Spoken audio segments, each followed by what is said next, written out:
tumekuwa na semina na maombi ya siku 5 kuanzia Jumatatu wiki hii mpaka Ijumaa, ambayo pia tulimaliza na mkesha wetu tulikuwa mzuri, na Mungu alitufanya tuweze kuhudhuria mkesha huo. Kwa kweli namshukuru Mungu, watu walikuwepo, japokuwa ilikuwa sio wengi sana, tulikuwa kama watu 100 tu, lakini tulihudhuria vizuri na tukawepo katika huo mkesha vizuri, na tukahitimisha ule mkesha kwa maombi.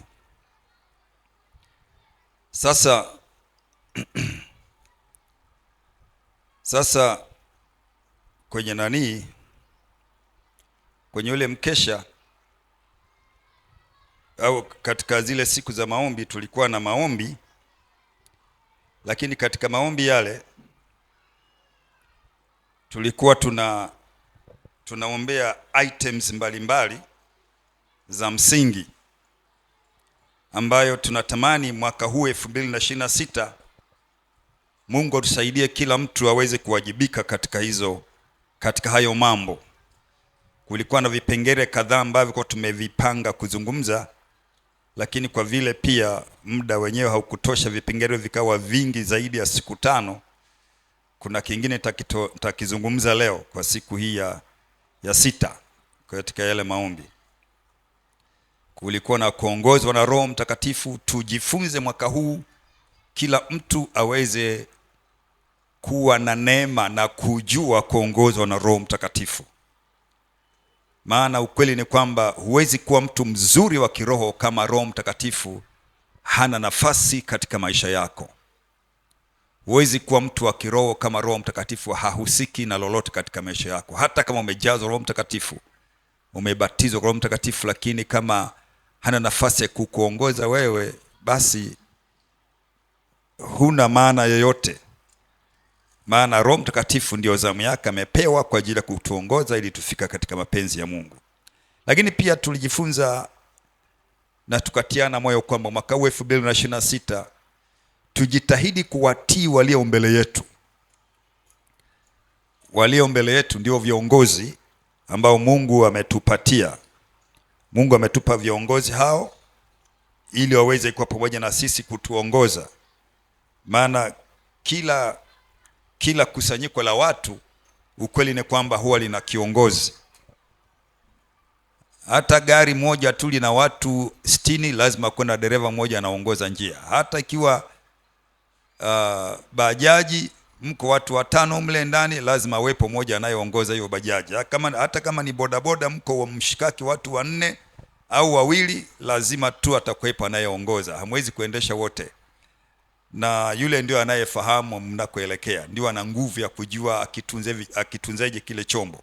Kwa hiyo na katika masuala ya rohoni pia, utakapoona kanisa hivi, ujue pia kuna viongozi mbalimbali ambao wako hapo ili kufikisha kanisa. Sio kama ni mchungaji peke yake. Kuna mchungaji, kuna wazee wa kanisa, kuna mashemasi, kuna viongozi wa idara. Kwa hiyo kama wewe ni mshirika, mbele yako kuna kiongozi wa idara yako, labda ni mama au kijana, lazima mheshimu na kumtii yule kiongozi. Na kama wewe ni mshirika tu uko katika eneo fulani la ushemasi na shemasi yuko pale anaitwa shemasi, lazima umsikilize huyo. Na unapopata matatizo, wakati mwingine unampa taarifa ili na yeye apeleke juu yake, ambako pia kuna viongozi wengine watachukua hatua kadha wa kadha. Kwa hiyo itifaki hiyo nilijaribu kuifundisha, na tukasema kwamba mwaka huu 2026 basi kila mtu aweze kujitahidi hata kuyafanya hayo. Lakini pia tukaongeza lingine kwamba kuishi maisha matakatifu. Ni kazi bure kuwa Mkristo lakini usiwe mtakatifu. Yaani tukasema pia kwamba mtakatifu aliyopo duniani ndiye aliye nini? Ndiye aliye bora. Kwa hiyo ukiwepo duniani hapa na wewe umeokoka, manake ni mtakatifu. Sasa lazima uwe bora, na ili uwe bora kuna huduma 5 zinapita: mitume, manabii, wainjilisti, wachungaji na walimu, kwa kusudi la kuwakamilisha nani? Watakatifu. Ina maana kwamba kama hutakamilika, huna sifa za kuishi na Mungu katika ufalme wa mbinguni.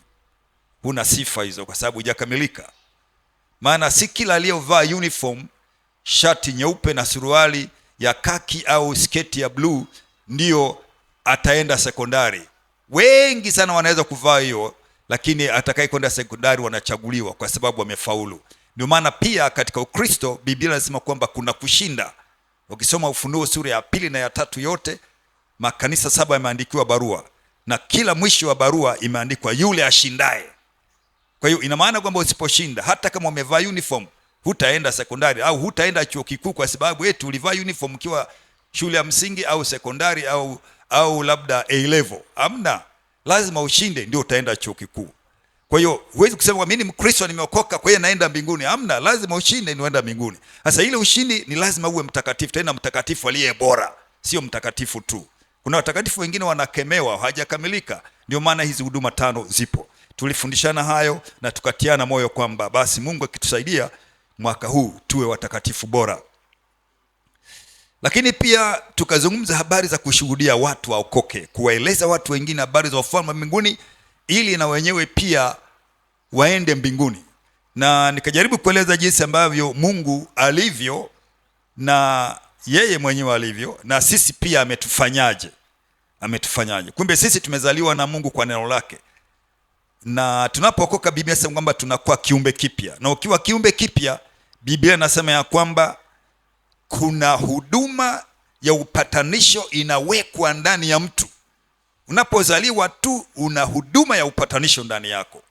Unampatanisha mwenye dhambi na Mungu wake. Ile automatically inakuwepo.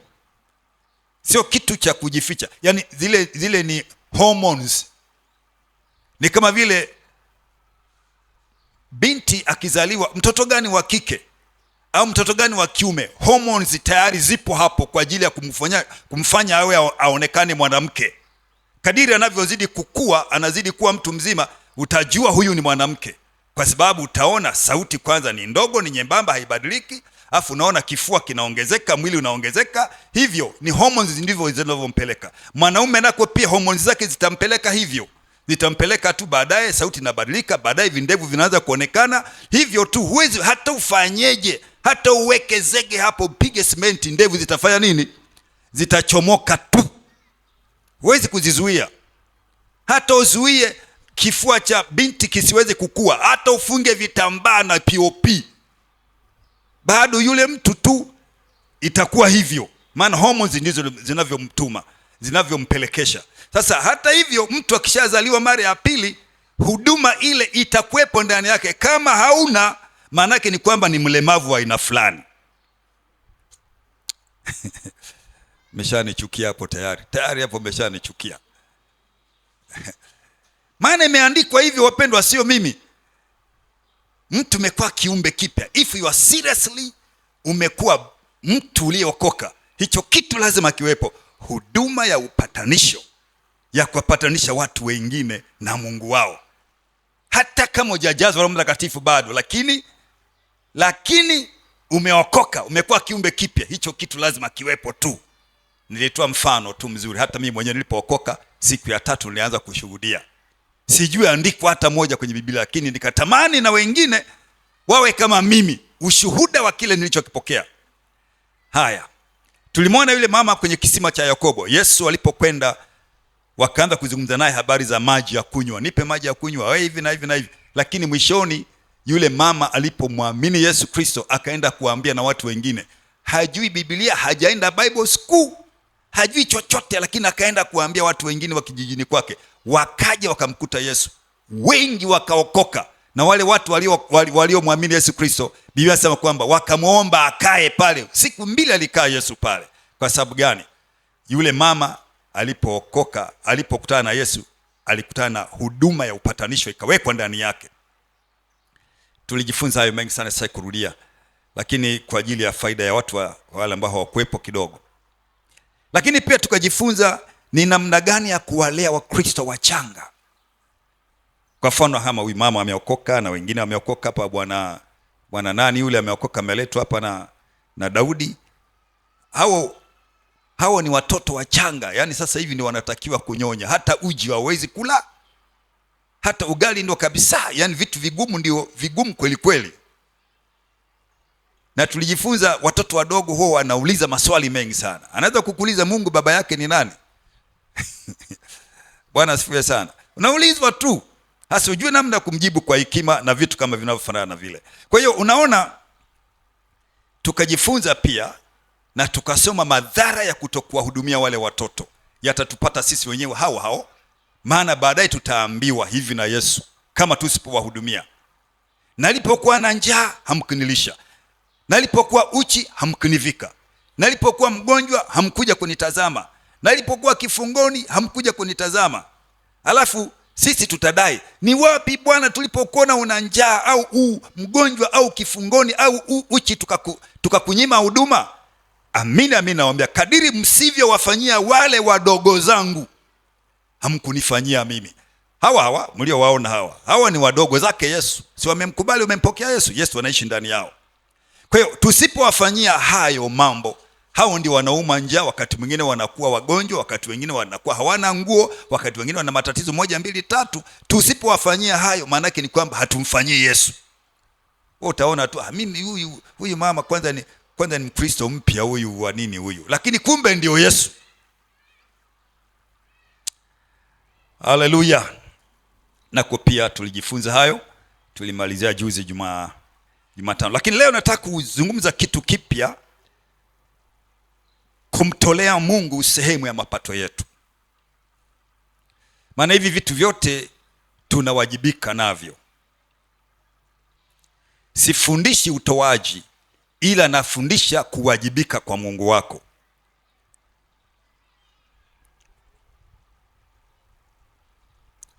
Kuwajibika kwa nani wapendwa? Kuwajibika kwa Mungu wako. Sina nafasi ya kufundisha utoaji, lakini na kufundisha ni namna gani unapaswa kuwajibika kwa Mungu. Huo ndio usalama wako pia. Haleluya.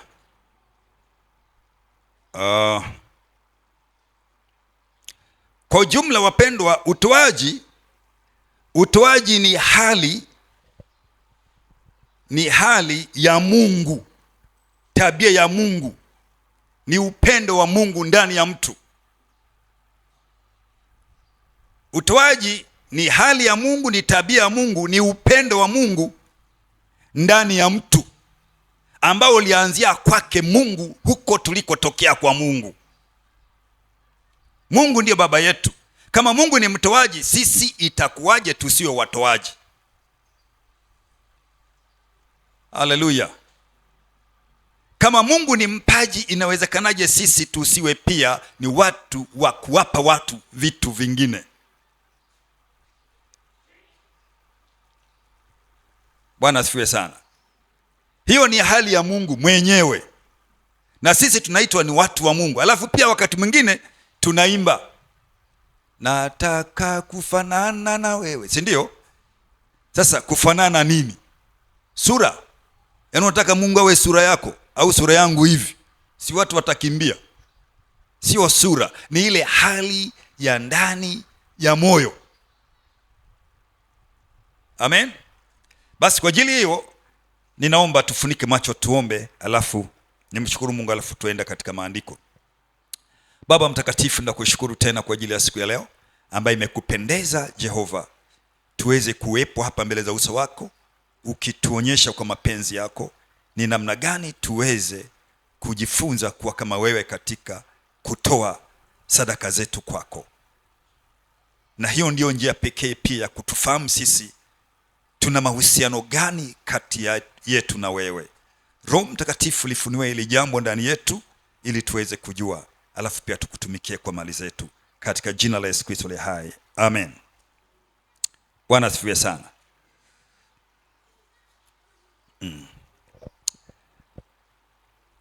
Katika Matendo ya Mitume sura 20 mstari wa 35, tuanzie tu hapo.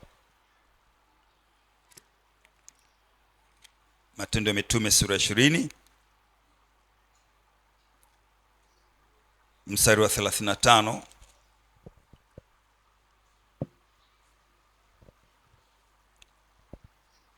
Biblia inasema kwamba katika mambo yote nimewaonyesha ya kuwa kwa kushika kazi hivi imewapasa kuwasaidia. kuwasaidia wanyonge na kuyakumbuka maneno ya Bwana Yesu, jinsi alivyofanya nini? Alivyosema nani? Mwenyewe, ni heri kutoa kuliko kufanya nini? Yesu alisema mwenyewe, ni heri kutoa kuliko kupokea.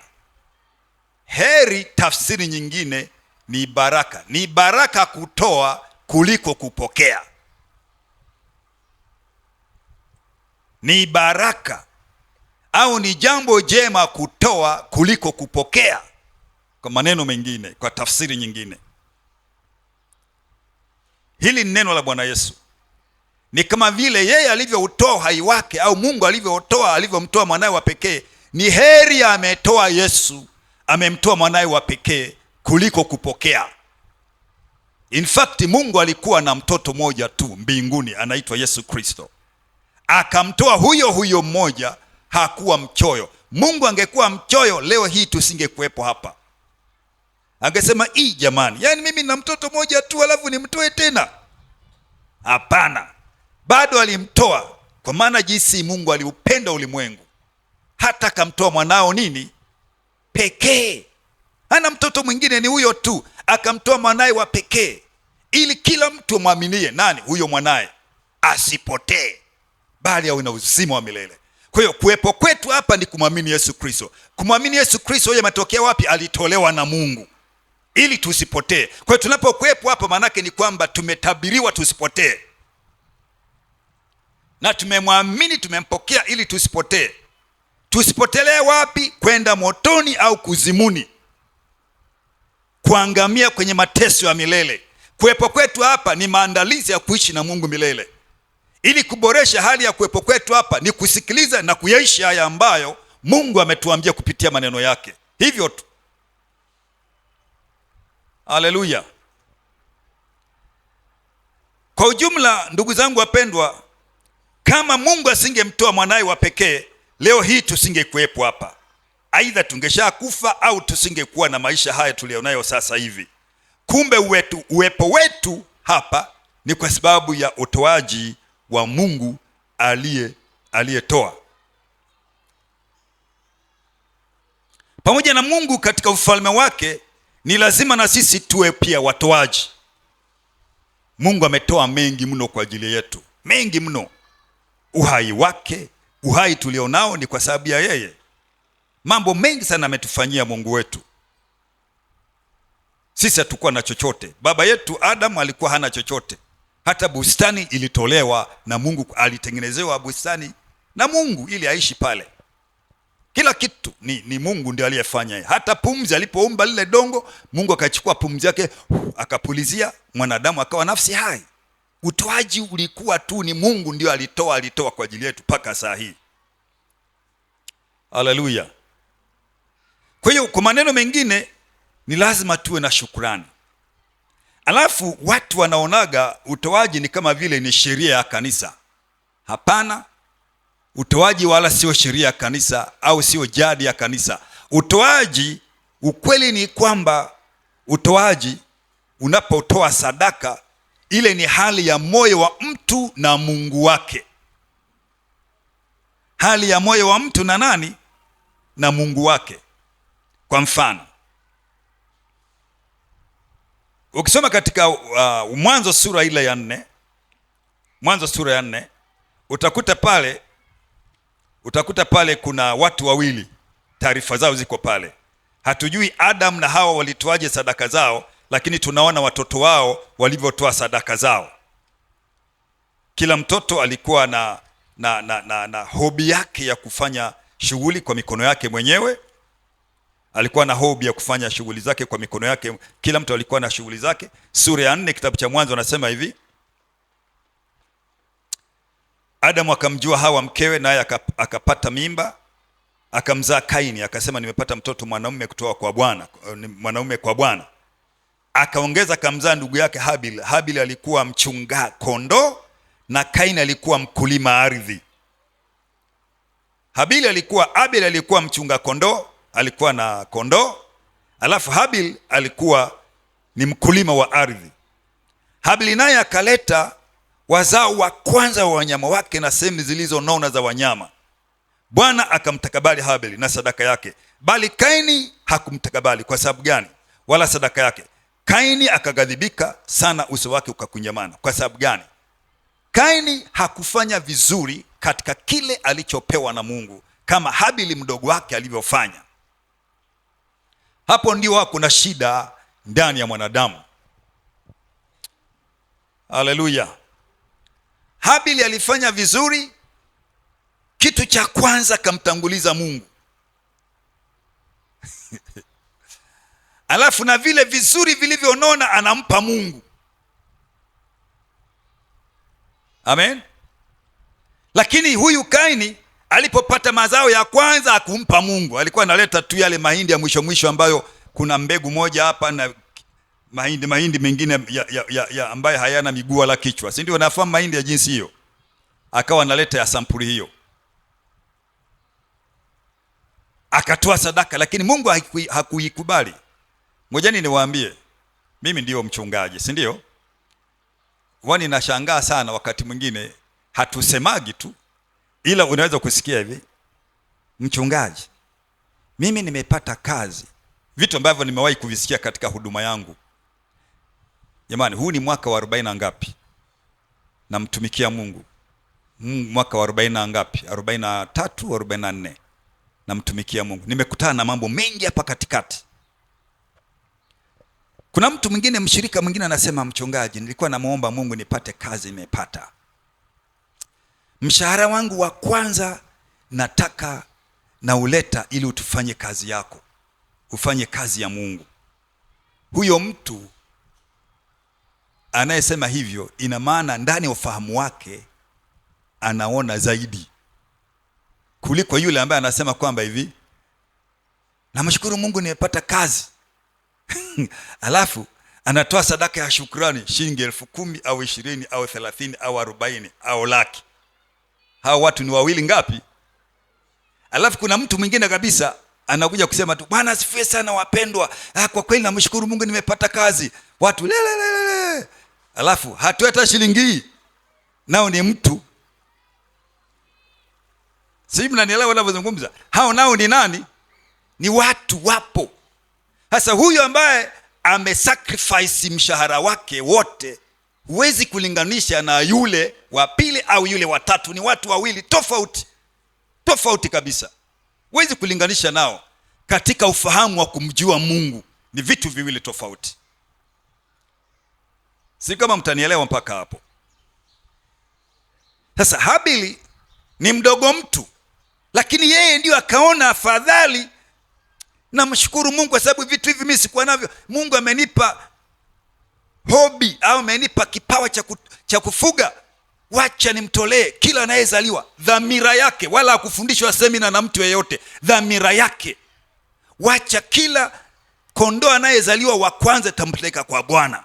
Na kumpeleka kwa Bwana ilikuwa ni kwenda kuchoma. Anamchinja, alafu anamweka kwenye moto, alafu ule moto ukishachomwa, ule moshi unaenda juu mpaka mbinguni. Ndio ilikuwa sadaka ya wakati ule. Maana kulikuwa hakuna mchungaji wala mzee wa kanisa. Nani angekula? Nani angefanyia kazi hiyo sadaka? Ilikuwa inachomwa, Mungu anasikia harufu nzuri mbinguni, harufu ya mshikaki. Haleluya. Ndivyo alivyokuwa anasikia. Sadaka ya kuteketezwa zilikuwa zinachinjwa, alafu moshi unaenda juu. Alafu jinsi ilivyokuwa inakubalika ni hivi, moshi ukaenda juu, usipovurugwa na upepo hapa, unajua hiyo unapenya paka mawinguni, unaenda kama ule moshi wa zile ndege jet zinazopitaga, lakini unaenda paka mbinguni. Najua kila mtu anayetoa, ai jamaa, hii sadaka yake imekubalika kwa Mungu Bwana, maana moshi wake umeenda juu kama nguzo ya umeme au kama mnara wa Voda, hiyo mpaka unatoboa mbingu. Lakini wengine sasa, kwa mfano Kaini sasa akaenda kutoa na yeye, akachukua na yeye mazao yake, akachukua maharage, akachukua labda mahindi, akachukua labda mchele, akaenda kutoa sadaka pale. Ila anachoma namna hii, moshi unafika hapa, unaishia pembeni. Haikuwa bora. Akaanza kumuonea, kila anapoenda kutoa sadaka anamuonea wivu mdogo wake, kwa sababu mdogo wake alikuwa anachukua sehemu zilizonona anamtolea Bwana. Alafu yeye naye pia hajifunzi, anaenda kutoa tu lakini anaona moshi unavurugika. Badala ya kutafuta ushauri, mwenzangu vipi huko, ndio angemwambia sasa, wewe sikiliza, kwenye shamba kwa kuna maeneo fulani kwenye shamba kwenye vichuguu mahindi yanakuwa mapema, kabla hujaanza kuchoma yapeleke menyewe wapi? Kwa Bwana. Au kwenye mabonde ambayo yanakaa maji maji, unakuta viazi vya pale ni vikubwa, kabla hujaanza kula wewe peleka kwa nani? Labda angepata ushauri huo lakini yeye akaanza kuona wivu, matokeo yake akamuua mdogo wake. Hii ni hali ya moyo ambayo huwa inakuwepo ndani ya mtu yeyote wa kweli. Ni Mungu ameiumba hiyo hali ndani yetu. Hawa watu walifanya hivi, hawakuwahi kufundishwa semina yoyote ya utoaji, hawakuwahi kuelekezwa na mtu yeyote, isipokuwa tu hali ya moyo. Unajua, Mungu ndiye aliyenifanikisha, basi Mungu huyu ndiye ambaye atakayeweza kupokea sadaka zangu ili azidi kunibariki. Haleluya. Sasa tunapokuja sasa hivi katika Agano Jipya, Mungu huwa yupo anaangalia. Siku moja nilisema hivi, kwenye utoaji, tangu kabla ya sheria, tangu wanadamu wako wanne, sadaka inapotolewa kwenye kisonzo, Mungu hayupo karibu, anaangalia. Anayetoa vibaya na anayetoa vizuri anaona. Tangu zamani. Imekuja wakati wa sheria pia, bado Mungu anafanya nini? Anaangalia. Naona wengine hapo wananiibia hapa, si mngetoa vizuri. Nafikiri kwenye Malaki kimeandikwa hivyo, si ndio? Wengine wananiibia hapa, si mngetoa vizuri. Imekuja kwenye Agano Jipya, au tuseme kwamba wakati wa Yesu, katika wakati wa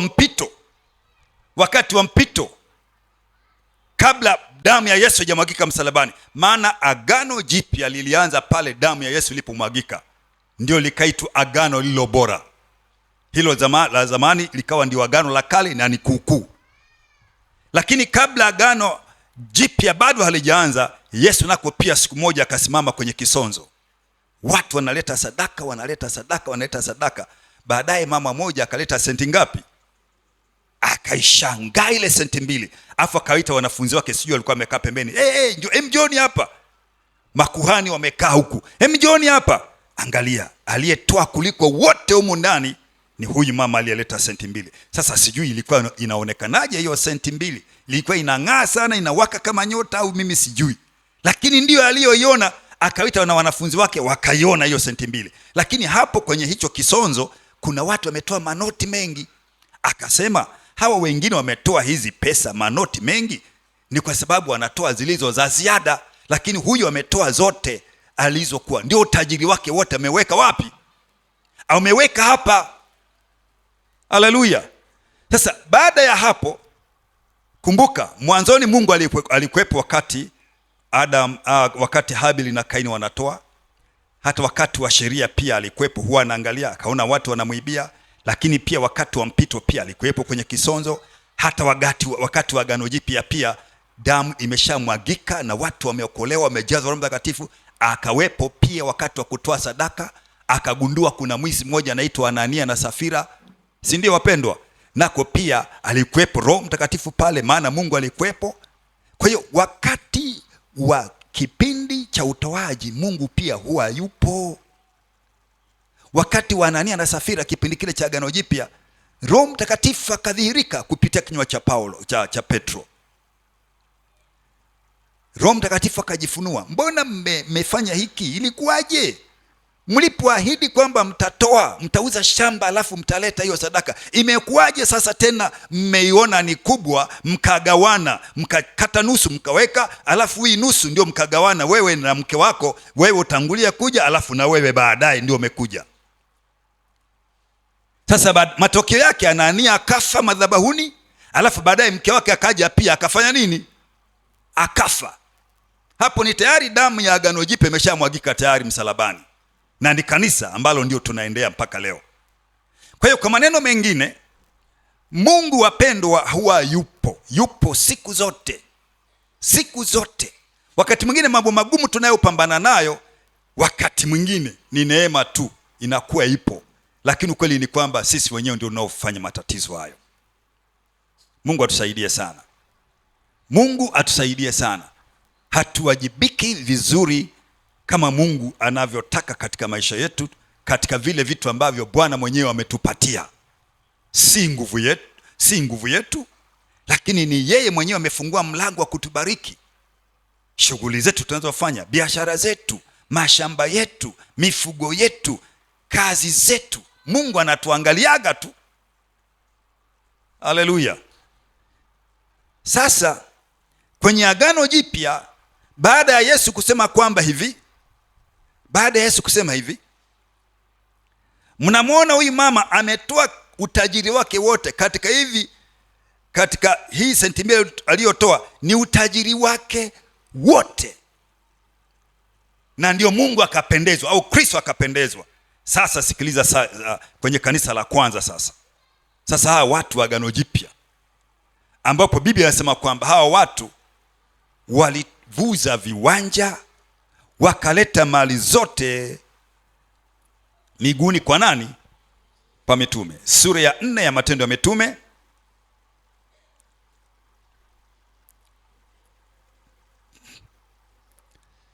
haleluya,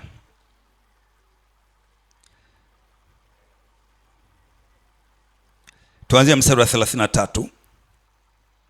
Matendo ya Mitume 4:33. Naenda tu haraka kwa sababu nisije nikawachelewesha hapa, nayo siku ya leo ilikuwa tofauti kidogo. Sura ya 4 mstari wa 33. Na mitume wakatoa ushuhuda wa kufufuka kwake Yesu kwa nguvu ngapi? Nyingi, na neema nyingi ikawa juu yao wote, wala hapakuwa na mtu mmoja miongoni mwao mwenye mahitaji. Kwa nini? Kwa sababu watu wote waliokuwa na viwanja au nyumba walifanya nini? Waliviuza, wakaileta thamani ya vitu vile vilivyouzwa, wakaiweka miguuni pa nani? Pa mitume. Kila mtu akagawiwa kwa kadiri ya alivyohitaji. Kwa hiyo, kwa maneno mengine, kanisani pale kulikuwa hakuna mwenye shida. Na hii ndio maana anasema kwamba ndugu zetu wa Mauritius wamejitahidi mambo mengi, lakini hapa bado wengine hawajafaulu. Ijapokuwa ninafahamu kuna wengine kabisa totally wanatoa vitu, pesa nyingi sana kwa ajili ya kazi ya Mungu, hata kuliko vile ambavyo ungefikiria wangetoa. Na ndio maana ile kanisa Mungu amewabariki hata maisha ya kawaida tu unakuta Mungu amewabariki. Nyumba zao, magari yao, kila kitu chao, Mungu amewabariki. Haleluya. Hasa hawa watu, ni nini kilichofanyika? Hakuna semina ya kulazimisha kutoa, lakini ni ile hali ya Mungu. Kama kweli Yesu alikonfirm kwamba katika wote waliotoa hawa, aliyetoa zaidi vyote ni huyu, lakini ni senti 2. Yule mama alitoa ndio utajiri wake wote, alafu akaendelea kumtegemea Mungu. Nikupe mfano mdogo tu, kumpa Mungu vyote. Mfano tu, wangapi wanamkumbuka yule mama wa Sarepta, yule mjane aliyekuwa yeye na binti yake, alafu wakati wa njaa? Wangapi wanamkumbuka huyo mama? Yeye alibakiza kibaba kimoja cha unga, alafu na kibaba kimoja cha nini? Cha mafuta.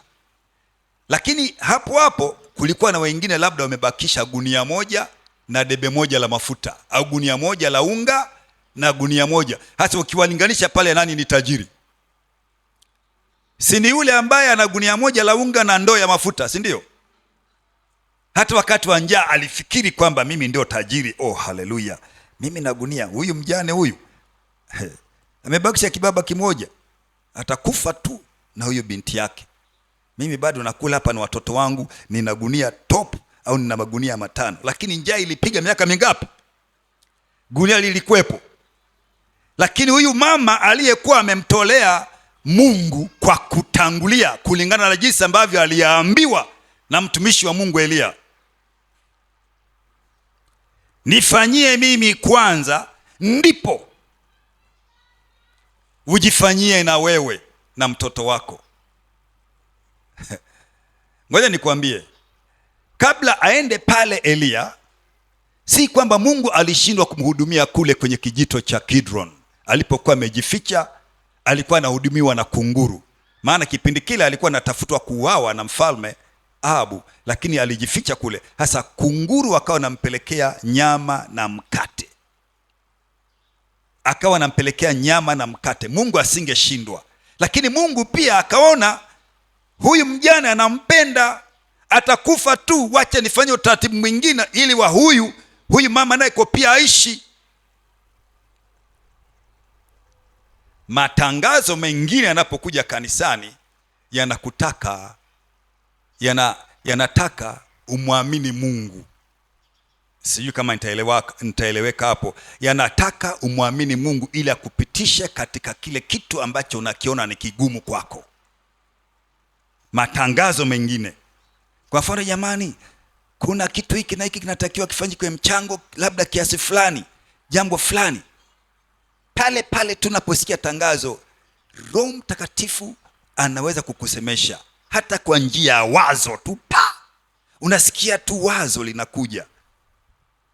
Si unampenda Mungu, wazo linakuja, mimi nitoe hapo 1,000,000 au nitoe 100,000 au nitoe 20,000. Unasikia, nasema hivi kwa sababu yale pia huwa yananitokea hata mimi. Haleluya. Ni vitu vya kawaida tu, lakini vinanitokea. Usifikiri Roho Mtakatifu atakuja kama njiwa hapa, afurukute hapa, alafu akusemeshe toa 200,000, toa 200,000. Hapana, wazo tu linakuja tu chwa. Likija na unajua hapa natakiwa kutoa 200,000 hizo au kutoa 20,000. Unajua kabisa.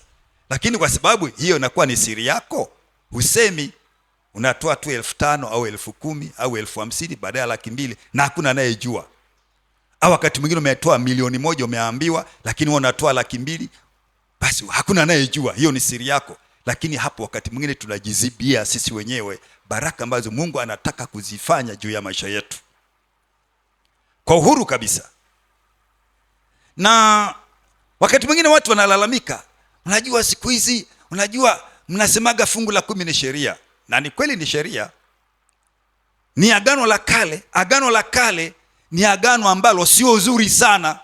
Lingekuwa zuri sana lingebaki mpaka leo. Mungu huwa anasema na sisi kupitia mioyo yetu. Lakini kama ukisikia wewe ni kutoa, hiyo ndio sawa yako, basi endelea tu, hakuna mtu anaye kuzuia. Ni heri ufanye hivyo kuliko kukaa kimya. Sijui mnanielewa? Sikiliza.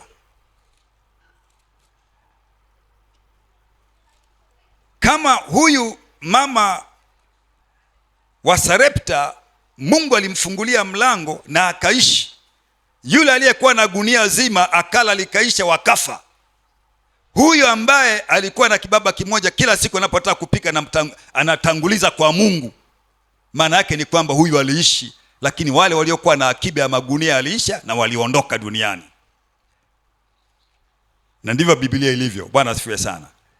Sasa katika Agano Jipya, tofauti kabisa na sheria, Agano Jipya tunaloambiwa hili hapa ni bora kuliko Agano la Kale. Waebrania sura ya 8. Waebrania sura ya 8, tusome hapo.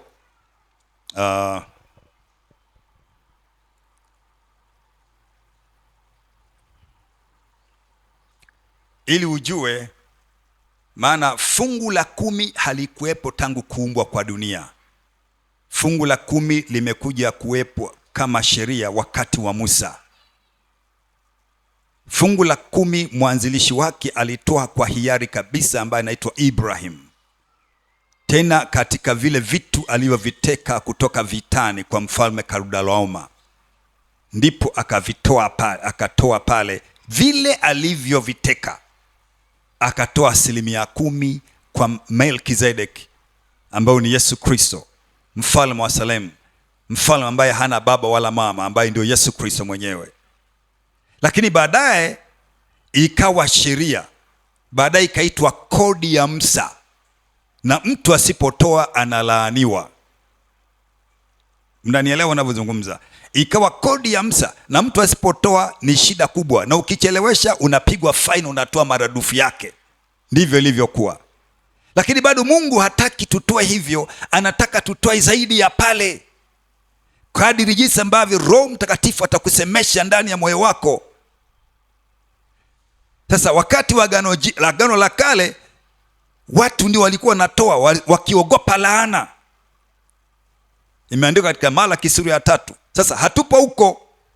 Angalia hapa sura ya 8. Sura ya 8 tasoma haraka haraka.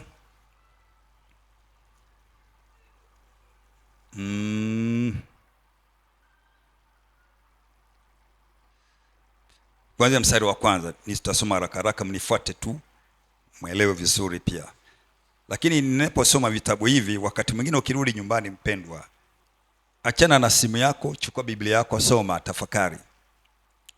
Unaweza kuwa na faida kubwa sana kuliko kuangalia vitu vingine katika simu yako, katika TV yako.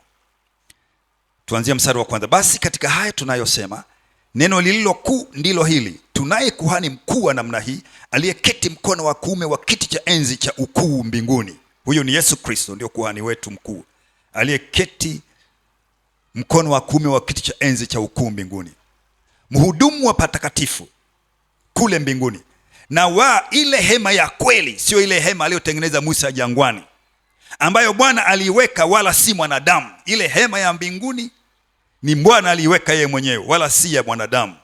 Maana kila kuhani mkuu huwekwa ili atoe vipawa na dhabihu. Kwa hiyo lazima huyu na yeye awe na kitu cha kutoa. Kama angekuwa juu ya nchi, asingekuwa kuhani. Maana wako watoao sadaka kama iagizavyo sheria, watumikiao mfano wa kivuli cha mambo ya mbinguni, kama Musa alivyoagizwa na Mungu alipokuwa tayari kuifanya ile hema. Maana asema, angalia ukavifanye vitu vyote kwa mfano ule ulioonyeshwa katika mlima. Lakini sasa Yesu amepata huduma iliyo bora zaidi, kwa kadiri alivyo mjumbe wa agano lilo nini? Agano jipya ni agano bora kuliko lile la zamani. Ukatae ukubali. Kwa hiyo sheria zote za agano la kale sio bora kuliko sheria za agano jipya. Alivyo mjumbe wa agano lililo bora, lililoamriwa juu ya ahadi zilizo nini? Kumbe ahadi zilizo katika agano jipya ni ahadi bora pia.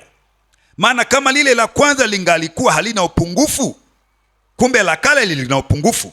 Nafasi isingelitafutwa kwa lile la pili. Maana awalaumupo asema, angalia siku zinakuja, asema Bwana, nami nitawatimizia nyumba ya Israeli na nyumba ya Yuda agano jipya. Siku zinakuja ambazo ndizo siku zetu za leo. Halitakuwa kama agano lile nililoagana na baba zao katika siku ile nilipowashika mikono yao niwatoe katika nchi ya Misri. Ndio maana mzee Miki wanasema kwamba hilo ni agano la Wayahudi, ilikuwa sio la watu wote. Haya, na ndivyo ilivyo kweli, nilivyowatoa Misri ni agano la kale. Maana mbingu yao ndio ilikuwa Kanani, nchi iliyojaa asali na maziwa. Sasa sisi tutaenda Israeli, kuna nini hapo? Sisi tunaenda mbinguni kule ambako kuna uzima wa milele, sio Kanani hapo waliopambania nayo mpaka kina Netanyahu mpaka leo wanapambana na ile nchi. Sio kama unaelewa hayo? Hamnielewi au nazungumza haraka haraka? Halitakuwa kama agano lile nililoagana na baba zao katika siku ile nilipowashika mikono yao niwatoe katika nchi ya Misri. Sasa sisi Misri yetu, sisi hata hatujawahi kufika Misri. Misri yetu ni aina ya dhambi tunazoishi sasa hivi. Ndio tuko Misri. Mtu kama anaishi dhambini maana yake yuko wapi? Mtu hajaokoka maana yuko Misri. Ukiokoka unatakiwa kwanza safari kwenda mbinguni ambapo ndio kuna asali na maziwa, uzima wa milele, sio Kanani. Sasa agano letu ni bora kuliko lile. Hata sheria zake ni bora kuliko lile. Na ndio maana lile la zamani walikuwa wanatoa fungu la 10 tu, zaka.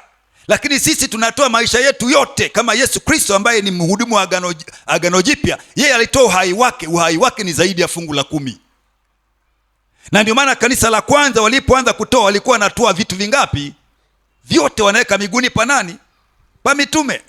Watu wameshakasirika hapa. Haleluya.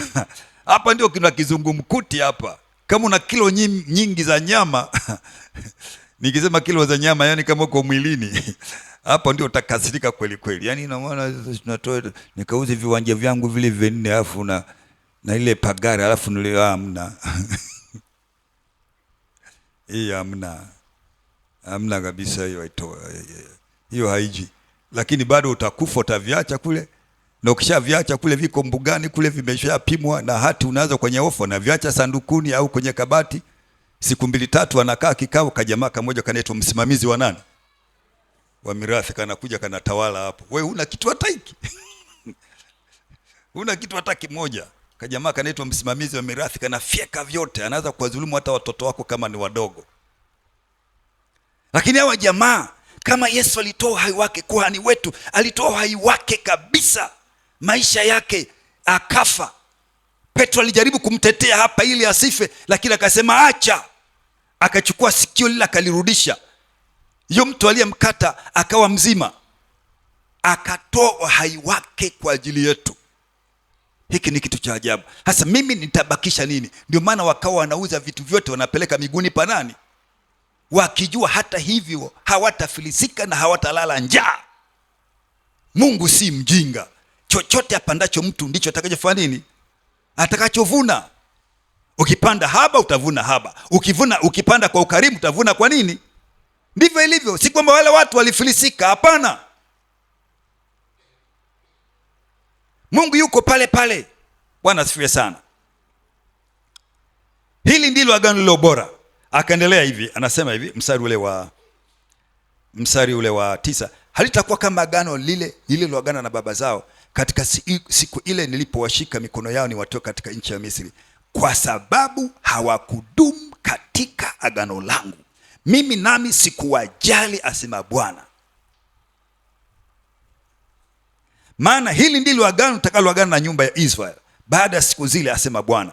Nitawapa sheria zangu katika njia zao, katika nia zao, na katika mioyo yao nitaziandika, nami nitakuwa Mungu kwao, nao watakuwa watu wangu. Nao hawatafundishana kila mtu na jirani yake, na kila mtu na ndugu yake, akisema mjue Bwana, kwa maana wote watanijua, tangu mdogo wao hata mkubwa wao. Nitawasamehe, kwa sababu nitawasamehe maovu yao, na dhambi zao sitazikumbuka tena. Kwa kule kusema agano jipya, amelifanya lile la kwanza kuwa ngapi? Kuukuu. Lakini kitu kianzacho kuwa kikuukuu na kuchakaa ki karibu na kufanya nini? Kwa hiyo kwa maneno mengine ndio tunahitaji kusikia. Kumbuka katika maombi yetu ya wiki hii tulisema kwamba kuongozwa na nani? Na Roho Mtakatifu. Unapofikia wakati wa kutoa sadaka, unasikia Roho Mtakatifu anakuambia nini? Maana sheria zake zimeandikwa wapi? Moyoni. Zimeandikwa moyoni.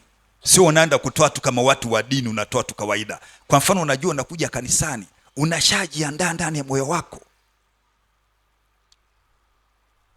Lakini niliwaambia juzi hapa kwamba kwa sababu ni desturi kutoa sadaka, unakuta mtu ameandaa tu shilingi 1,000 au 2,000 au 5,000. Si rahisi kutoa 30,000, 40, 50. Utakuja kuziona zile 50,000, 60, 70, laki kwenye fungu la 10. Sijui mnanielewa? Lakini sadaka ya kawaida, ina maana Roho Mtakatifu anawasemeshaga wote bukubuku. Inawezekana kweli kawa hivyo kweli? Wote bukubuku 1,000, 1,000, 1,000, 2,000, 2,000, zote. Hiyo ni Roho Mtakatifu aina gani huyo? Mwingine asemeshi kabisa ndani ya moyo. Roho Mtakatifu anaweza kukuambia 10,000, 50,000, 30,000, laki, hata milioni, sadaka tu. Kama unamsikiliza Roho Mtakatifu vizuri, unaweza kufanya mambo ya ajabu. Bwana asifiwe sana. Na Mungu pia anaona. Akija kutazama kwenye kisonzo wakati tunatoa, sema huyu ametoa kadiri jinsi ambavyo nilimwambia atoe. Roho Mtakatifu atasema ndio, amethibitisha. Lakini vinginevyo utatoa kawaida tu ya kidini. nisipoenda kutoa sadaka watanielewaje? Anyway, nimevaa suti hivi alafu nisiende kutoa sadaka. Kwa hiyo unaenda tu kutoa kawaida tu, kutimiza mradi. Ndugu zangu wapendwa, ninaomba mwaka huu tubadilike. Agano tulilopo sasa hivi ni mtu alikufa eti anaitwa Yesu Kristo, ni mtakatifu. Amen. Alikufa, alitoa uhai wake kwa ajili yetu. Na sisi pia kama watumishi wake, watoto wake, ambapo pia tunajua kabisa kwamba hivi vitu vyetu tulivyo navyo ni Mungu ametupatia, tunapaswa kumsikiliza yeye anatuongozaje katika sheria zile za moyoni. Maana tukianza kutoa mafungu ya 10 tunakimbia kwenye agano la kale. Lakini kumbuka, hilo agano lilikuwa sio bora kama la sasa hivi. Agano letu ni bora, maana agano la kale msamaha ulikuwa ni mpaka kondoo achinjwe, mpaka mbuzi achinjwe, mpaka ndama zichinjwe. Tena kila mwaka tuna update, tuna renew. Kuhani moja anaenda patakatifu kwenda kuomba msamaha au kuwa na damu za wanyama waliochinjwa ili tusamehewe dhambi. Sasa hilo ni agano la kale ambalo sio bora, limeshachakaa. Lakini agano bora zaidi ni yeye mwenyewe kuhani. Hakupeleka damu ya mbuzi, kuhani Yesu alipeleka damu yake mwenyewe. Tena si kwenye madhabahu, sio katika hema la kukutania hapa, alikwenda kwenye ile hema isiyotengenezwa na mikono ya wanadamu, ambaye ni kiti cha enzi cha Mungu. Aliipeleka damu yake pale. Sasa kama alitoa uhai wake, na hilo ndilo tunaambiwa kwamba ni agano bora, na sisi tunaitwa waumini, tunapaswa kuamini hayo na tufanye hivyo kulingana na maandiko yanavyozungumza. Yaani wapendwa, ngoja niwaambie, maandiko haya tunapoyasoma, tunasoma huku tunakuwa. Amen. Tunasoma huku tunafanya nini? Tunakuwa, tunasonga mbele. Sasa mbona zamani mlikuwa mnatuhimiza sana mafungu ya 10? Sawa, silikuwa ni sheria, na hata hivyo watu walikuwa watoi mafungu ya 10 inavyotakiwa. Hata sheria ile ilikuwa ni ngumu tu. Mnanielewa ninavyozungumza? Hata hivyo watu walikuwa watoi mafungu ya 10 inavyotakiwa. Kuna watu walikuwa wanapata pesa nyingi, anaweza kupata faida milioni 100. Milioni 100 fungu la 10 shilingi ngapi?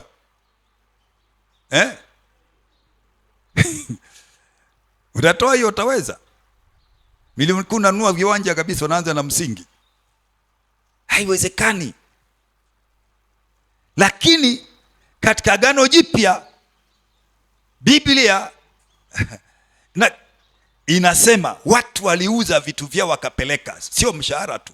Watu waliuza vitu vyao wakapeleka miguuni pa mitume kwa ajili ya kazi ya Mungu. Ndani ya kazi ya Mungu kuna mahitaji chungu nzima.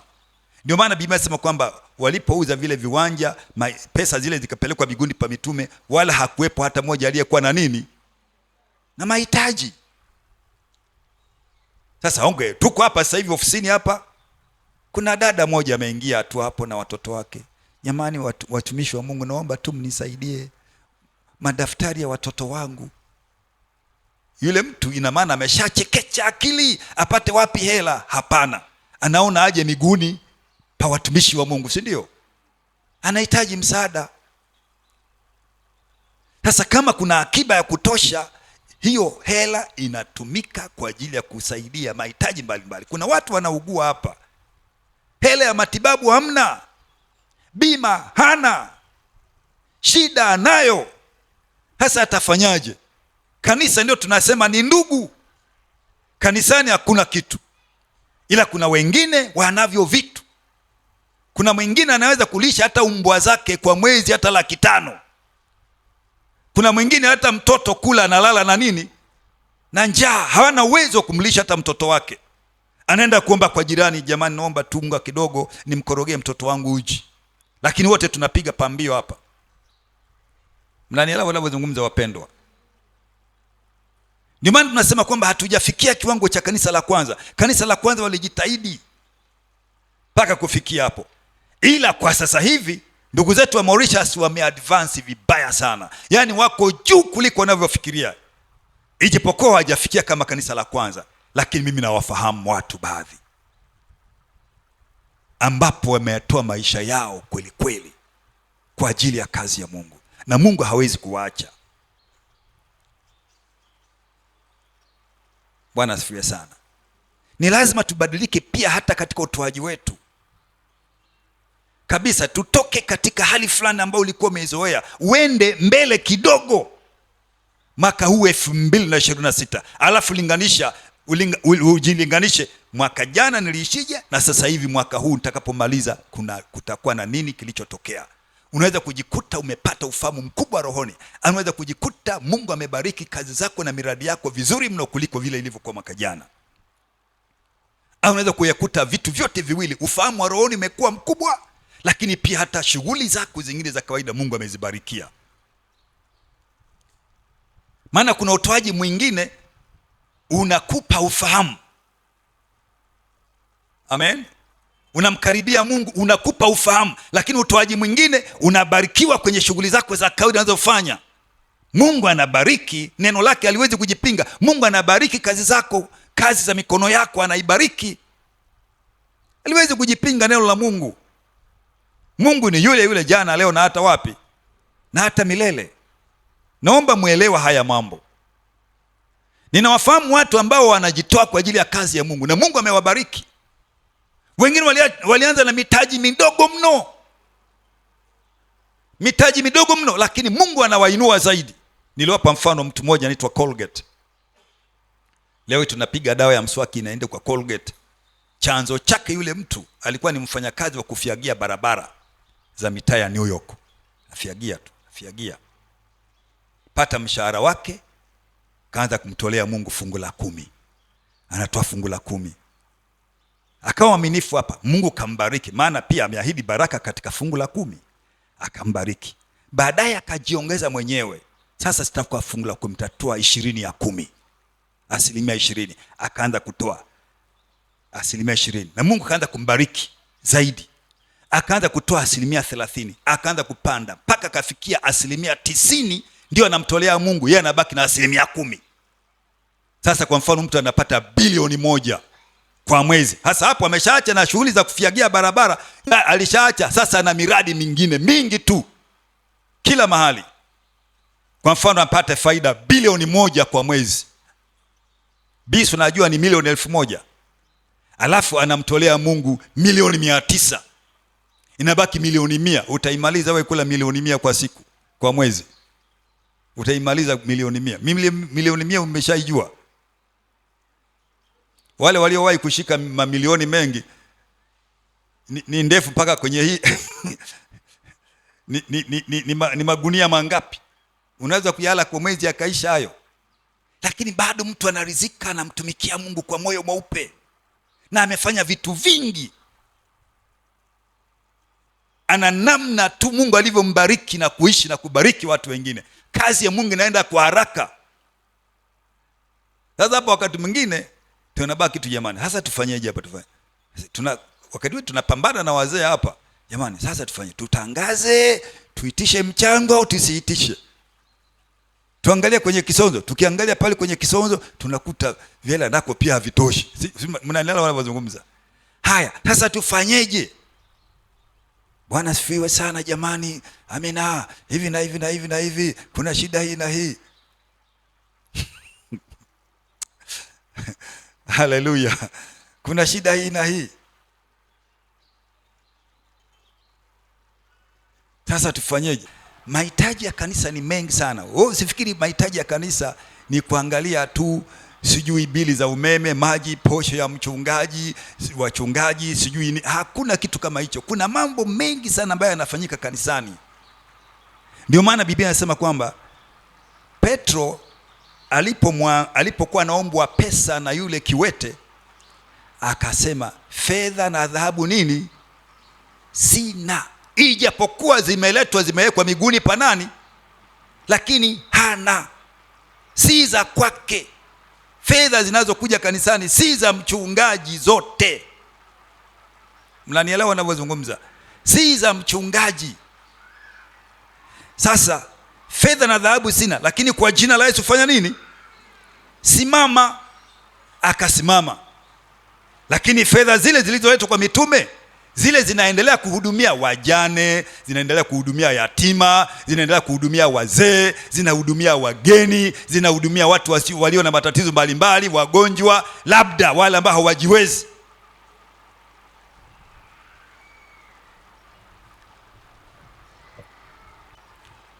Matendo ya Mitume sura ya 6 nasema hivi: kuna kazi nyingi mno ya Mungu.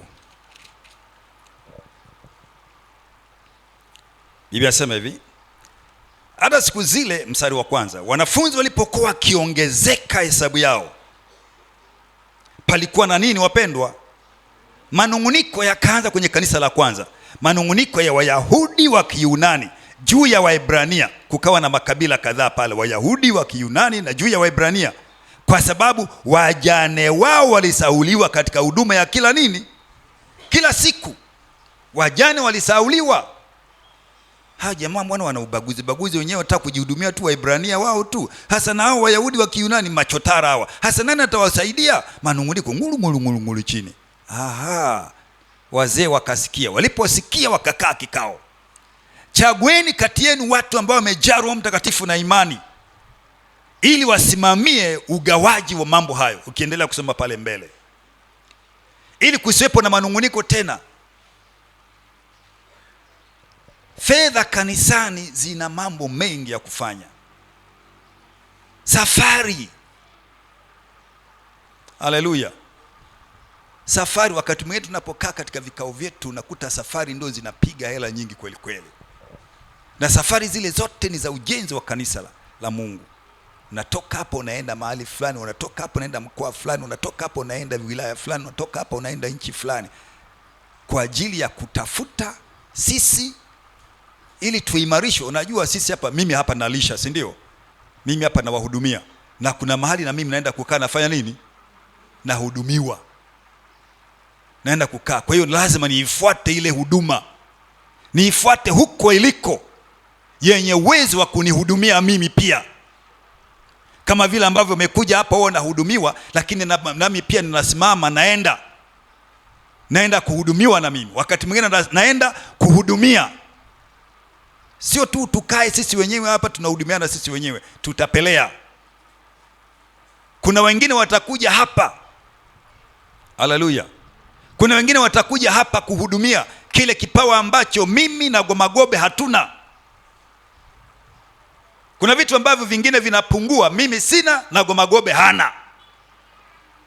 Na hata mwingine anayesimamaga hapa hana. Maana kumbuka kanisa linajengwa na huduma ngapi? 5, ili liweze kukamilika. Kuna vitu vingine sina na kuna vitu vingine Gomagobe hana. Kwa hiyo kuna mtu atatoka mbali atakuja nako pia atahudumu. Kile unakishika kinakuongezea jiwe ndani. Utu wako wa ndani unazidi kufanywa upya. Haleluya. Ndivyo inavyokuwa. Hasa movement zote zile zinahitaji fedha. Anakuja, anaondoka, analala, anakula, anapewa nauli, anafanya nini? Anahudumiwa. Ndivyo ilivyo. Mambo mengi yanafanyika. Mnanielewa wapendwa? Ndio maana kiwango cha utoaji si kile tu cha 10%, ni more than that. According na Agano Jipya ambalo ni agano bora, hata utoaji pia lazima uwe bora kama agano lenyewe lilivyo bora. Makuhani wa kwanza walitoa ng'ombe na mbuzi na kondoo, lakini kuhani huyu wa mwisho Yesu Kristo alitoa uhai wake yeye. Kwa maneno mengine, na sisi pia tunatakiwa tutoe kwa kiwango cha juu kama uhai. Ndio maana unaambiwa mpende Bwana Mungu wako kwa akili zako zote, kwa nguvu zako zote, na kwa moyo wako ngapi? Zote. Hayo maneno yalizungumzwa. Hasa akili ni nini? Moyo ni nini? Nguvu ni nini? Kwa hiyo ni kila kitu kiko hapo. Umesoma, una degree zako, masters zako, vyeti vyako, diploma zako, umeajiriwa. Akili zote zile ulizofaulu unapata kamshahara ka 500,000. Hasa akili yote hiyo Nguvu zako ulizo nazo zote, umelima shamba, sijui umelima bustani, unafanya nini? Mapato ya nguvu zako unampenda nayo Mungu. Amen. Moyo wako wote, kile unachokipenda, maana kila mtu akipataka kitu chake ndicho anakipenda, si ndio? Hata hicho nacho pia unampenda nacho Mungu. Ndio maana anasema kwamba Bwana anaheshimu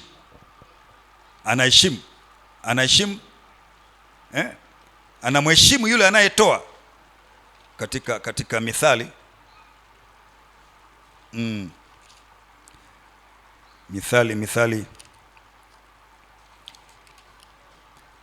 Mithali sura ya 3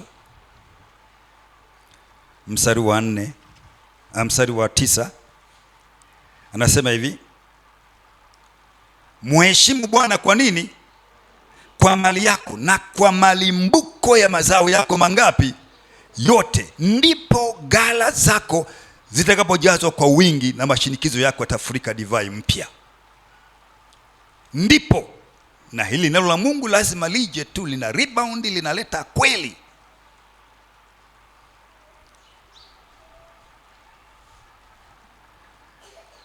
Mheshimu Bwana kwa mali yako, ndipo ghala zako. Unapotoa hivyo unaheshimu. Ndio maana sehemu nyingine katika Agano Jipya huko kwenye kitabu cha Wakorintho anasema, apandaye haba atavuna haba, apandaye kwa ukarimu atavuna kwa karimu. Inategemea umemheshimuje Mungu wako katika mapato ya nguvu zako alizokupatia. Amen.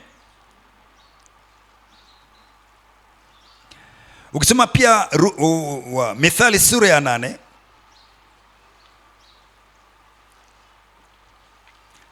mstari wa 17 anasema hivi: na wapenda wale wanafanya nini? Wanipendao, na wale wanitafutao kwa bidii wataniona. Utajiri na heshima ziko kwangu, naam, utajiri udumuo na haki pia. Vice versa. Utajiri wa kawaida Mungu hawezi kukuacha. Sehemu nyingine amesema ukimpa maskini umemkopesha nani? Kama umemkopesha Mungu, Mungu atakudhulumu kweli?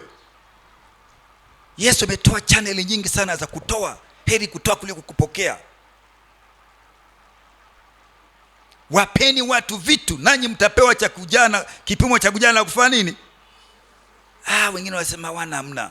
Je, Yesu anatudanganya? Yesu atudanganyi. Iko hivyo tu. Wakati mwingine maisha yetu yamekuwa magumu kwa sababu pia sisi ni marugumia mno sometime.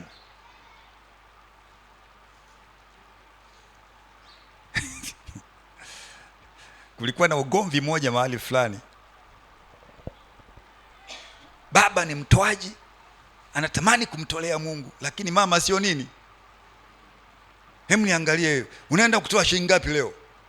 Hamna bwana, usitoe hiyo. Yeye ni mama ndio anamnyang'anya baba hela, alafu ndio anampa nani? Anampa mume wake, katoe hii buku. Mnanielewa wala mzungumza? Nimekuambia nina experience kubwa katika maisha ya utumishi. Maisha ya utumishi haya, aina ya watu hao wamepigika vibaya na maisha. Wamepigika vibaya sana. Wanapigika kweli kweli kwa sababu ya ile attitude ya kutokumpenda Mungu. Ijapokuwa ni hiari. Hata kama ni hiari, si unampenda Mungu? Si uliamini neno la Mungu? Basi ninakuomba mpendwa, nikimalizia mwaka huu kabisa, hembu jitahidi kabisa utoke katika kile kiwango ambacho ulikuwa ukifikiri kwamba unamtolea Mungu. Jitahidi utoke hapo ili uongeze, uende mbele zaidi, alafu uone kama utafilisika. Sijawahi kuona mtu aliyemtolea Mungu kwa moyo bila kumajigambo kabisa, kwa unyenyekevu wote, alafu akafilisika. Hapana, matokeo yake huwa ni mazuri tu. Wangapi wameishi kwenye visima vya maji ya chemichemi? Nakuta maji ni machafu, baadaye unachota Mkichota yanaondoka, yanakuja mengine nini, masafi. Mnatumia tu hayo. Huwezi kusema umetoka masafi, ngoja niache hapa alafu yatajaa mpaka juu. Hayajai, utabaki vile vile, si ndio? Lakini kadiri unavyochota yanaongezeka tena, unachota yanaongezeka tena. Hivyo mtu ambaye anampenda Mungu, Mungu ni chemichemi ya mafanikio yako. Hata utoeje huwezi kufilisika, ninakuhakikishia huwezi kufilisika. Maana hili ni agano lililo bora zaidi kuliko agano lililopita, ambalo walikuwa watu wanalazimishwa kufanya kwa sheria. Katika Waebrania sura ya 9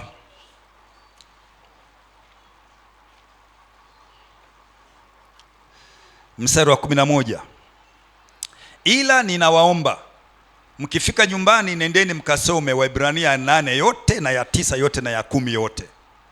Mkasome tu, just take your time and read those scriptures. Yani chukua muda wako usome hayo maandiko, utajifunza mambo mengi sana. Lakini Kristo akisha kuja, hapo ni mstari wa 11, aliye kuhani mkuu wa mambo mema yatakayokuwapo, kwa hema iliyo kubwa na kamilifu zaidi, isiyofanyika kwa mikono, maana yake isiyo ya ulimwengu huu, wala si kwa damu ya mbuzi na ndama, bali kwa damu yake mwenyewe aliingia mara moja tu katika patakatifu, akiisha kupata ukombozi wa wapi? Wa milele.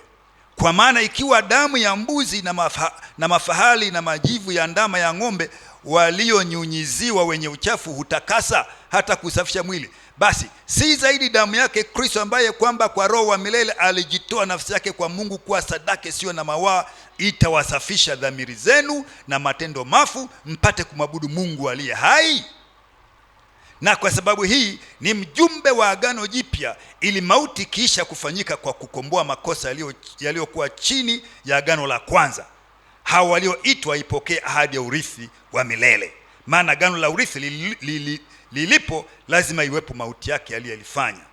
Kwa maana agano la urithi lina nguvu palipotukia kufa kwa mtu, kwa kuwa halina nguvu kabisa akiwa yu hai yeye aliyelifanya. Kwa hiyo hata lile la kwanza halikuanzwa pasipo damu. Maana kila amri ilipokwisha kunenwa na Musa kwa hao watu wote kama ilivyoamuru sheria, alitoa damu ya ndama na ya mbuzi pamoja na ya maji na sufu nyekundu na hisopo, akanyunyizia kitabu chenyewe na watu wote, akisema, hii ni damu ya agano mliloamriwa na Mungu.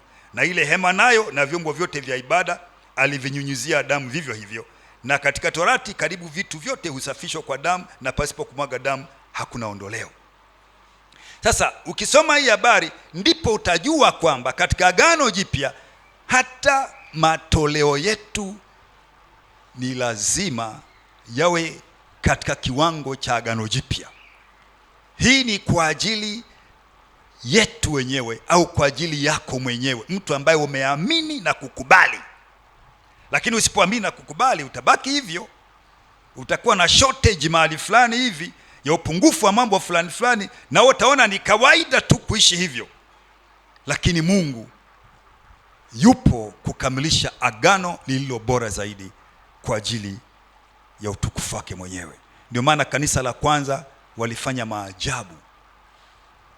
maajabu, walitoa kuliko kawaida. Hata ukisoma katika Makorinto wa kwanza ile sura ya wangapi pale, sura ya 8 na ya 9, utaona utoaji wao ulikuwa ni wa hali ya juu sana, na Mungu alitukuzwa kuliko kawaida, kwa sababu Mungu wamempa sadaka ile ambayo inatoka kwa hiari mioyoni mwao, kulingana na wakati mwingine jinsi ambavyo Roho Mtakatifu amewaelekeza ndani.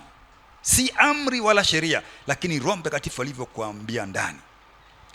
Ndugu zetu kule ninaonaga wenyewe, mwaka unapofika wanachukua fomu, baba nisaidie mwaka huu niweze kutoa kiwango hiki. Ni viwango vikubwa pako, unajua hivi huyu mtu ataishije? Mbona kama vile akili inakataa, lakini mtu anamwamini Mungu, anatoa na anaishi. na bado tunakwenda kule, tunapokelewa na tunahudumiwa kwa kiwango cha juu, tunaishi na bado tunatoka. Hakuna mtu aliyeendaga pale asipewe zawadi, bado anatoka na zawadi ambayo imenunuliwa kwa fedha. Yaani mtu kabisa anakuambia twende dukani, twende supermarket, anakwenda kukununulia vitu mpaka unasema sasa huyu mtu imekuwaje? Aliona hiyo ndio njia pekee ya kubarikiwa. Kama mgeni amekuja nyumbani kwangu, amekaa na sasa naondoka, sasa ngoja na wanakuaga makini, wanakuangalia unapenda nini, wanakuangalia unapenda nini. Kuna siku moja bwana, nikamwambia mimi napenda kahawa fulani hivi, decaffeinated coffee, ambaye haikimbizi moyo. Kuna kahawa zingine ukinywa unakimbia moyo au hulali usingizi, mnazijua hizo. Kuna kahawa zingine pia hazikimbizi moyo, ziko vizuri tu, ya harufu nzuri. Kwa mimi napendaga hii kahawa. Siku ya kuondoka nikashtukia kopo hilo la kahawa kupu. Hapo linauzwa bei mbaya. Haya, kuna mwingine juzi hapo naenda hivi, siku naondoka. Sasa mzee, wewe unapenda kufanya mazoezi? Ya kidogo kidogo anafanya mazoezi. Twende. Tukaenda dukani, duka la viatu vya sports, akanunulia raba za bei kubwa, lakini nimeishi kwake, nimekula kwake. Hivi mtu anapata faida gani? Na sio mimi peke yangu, tulikuwa pale na Mzimbabwe moja. Hasa kasema hawa watu wakoje? Bwana asifiwe sana.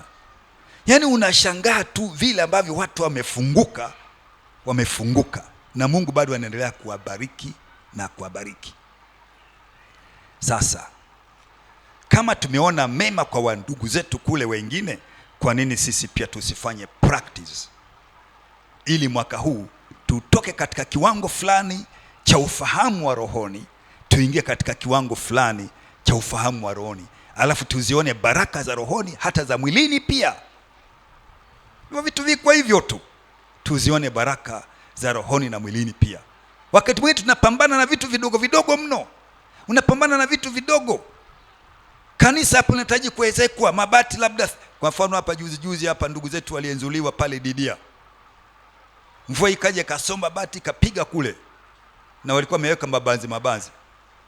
Sema mchungaji, akanipigia simu, mchungaji, naomba 75,000 ninunue mbao zingine, mabati tutanyoosha.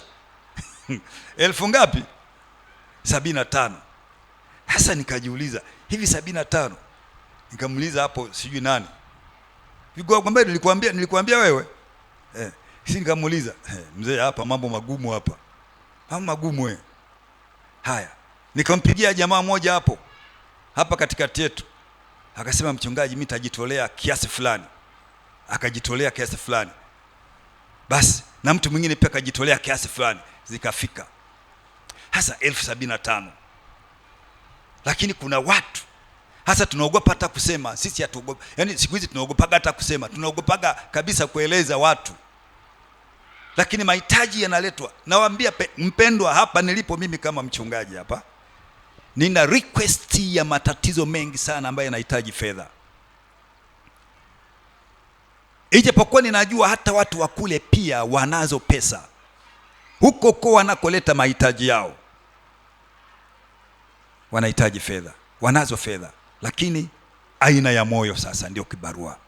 Sasa mwaka huu Mungu atusaidie, wapendwa wangu, Mungu atusaidie kabisa, tuhame katika eneo fulani. Jitahidi, jiweke tu dhamiri. Kama mimi nilikuwa nina taratibu za kutoa shilingi 1,000 au 2,000, basi si unazeeka na huko endelea kukua. Hata mambo ya rohoni, jitengenezee utaratibu tu wako mzuri. Amen. Ili kwamba uhame pale ulipo. Yako mambo mengi kabisa, ili tumuone Mungu pia katika baraka hizo. Haleluya. Basi tusimame tumshukuru Mungu.